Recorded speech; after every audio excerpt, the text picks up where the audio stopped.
Shane Nigam നായകനായ ഹാൽ സിനിമയ്ക്ക് sensor ബോർഡിന്റെ കടും വെട്ടാണ്. സംഘപരിവാറിനെ ട്രോളുന്ന വിധത്തിലുള്ള പരാമർശങ്ങളും രംഗങ്ങളും നീക്കണമെന്നാണ് CBFC ആവശ്യപ്പെട്ടിരിക്കുന്നത്. ബീഫ് ബിരിയാണി കഴിക്കുന്ന രംഗം ഒഴിവാക്കണമെന്നാണ് CBFC ഇപ്പോൾ ആവശ്യപ്പെട്ടിരിക്കുന്നത്. കൂടാതെ ധ്വജപ്രണാമം, സംഘം കാവലുണ്ട്, രാഖി പരാമർശങ്ങളും നീക്കണമെന്നും നിർദ്ദേശമുണ്ട്. ഇവയെല്ലാം അടക്കം 15 സീനുകളിൽ മാറ്റം വേണമെന്ന് CBFC അറിയിച്ചിരിക്കുകയാണ്. ഈ മാറ്റങ്ങൾ വരുത്തിയാൽ സിനിമയ്ക്ക് A സർട്ടിഫിക്കറ്റ് നൽകാമെന്നാണ് CBFCയുടെ നിലപാട്. അതേസമയം CBFC നടപടിക്കെതിരെ ഹൈക്കോടതിയെ സമീപിച്ചിരിക്കുകയാണ് ഇപ്പോൾ നിർമ്മാതാക്കൾ. JVJ പ്രൊഡക്ഷനാണ് ചിത്രം നിർമ്മിച്ചിരിക്കുന്നത്. സിനിമയിൽ ന്യൂഡിറ്റിയോ വയലൻസോ ഇല്ലാത്ത സിനിമയ്ക്ക് എന്തിനാണ് A സർട്ടിഫിക്കറ്റ് നൽകുന്നത് എന്നുള്ളതാണ് അണിയറ പ്രവർത്തകർ ചോദിക്കുന്നത്.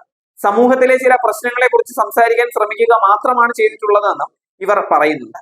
ഈ വർഷം പുറത്തിറങ്ങിയ എമ്പുരാൻ, JSK എന്നീ ചിത്രങ്ങളിലും സെൻസർ ബോർഡ് കത്രിക വെച്ചിട്ടുണ്ടായിരുന്നു.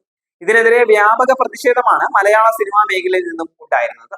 നവാഗതനായ വീര സംവിധാനം ചെയ്യുന്ന ഹാലിൽ ഷെയ്ൻ നിഗത്തിനൊപ്പം സാക്ഷി വൈദ്യയാണ് നായികയായിട്ട് എത്തുന്നത്. ജോണി ആന്റണി, വിനീത് ബീപ് കുമാർ, K മധുപാൽ, സംഗീത മാധവൻ നായർ, ജോയ് മാത്യു, നിഷാന്ത് സാഗർ, നിയാസ് ബേക്കർ, റിയാസ് ധർമ്മകാല, സുരേഷ് കൃഷ്ണ, രവീന്ദ്രൻ, സോഹനൻ സിൻവാൽ, മനോജ് KU, ഉണ്ണിരാജ, ശ്രീധന്യ തുടങ്ങിയവരും ചിത്രങ്ങളിൽ ശ്രദ്ധേയ വേഷങ്ങളിൽ എത്തുന്നുണ്ട്.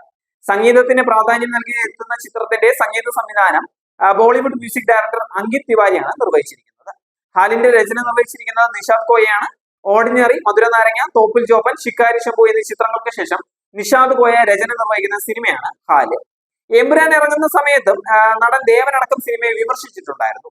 ദേവൻ പറഞ്ഞത് ഇങ്ങനെയാണ്: എമ്പുരാൻ എന്ന സിനിമയ്ക്ക് എതിരാണ് ഞാൻ. ഒരിക്കലും ആ സിനിമയോട് യോജിക്കാൻ എനിക്ക് സാധിക്കില്ല. വെറും അസംബന്ധമാണ് എമ്പുരാൻ. എന്താണ് അവർ കാണിച്ചു വെച്ചിരിക്കുന്നത്?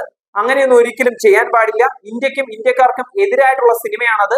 ദേശവിരുദ്ധ സിനിമയാണ് എമ്പുരാൻ. അത് ഞാൻ ആരോടും പറയും എന്നൊക്കെയാണ് ദേവൻ പറഞ്ഞിട്ടുണ്ടായിരുന്നത്.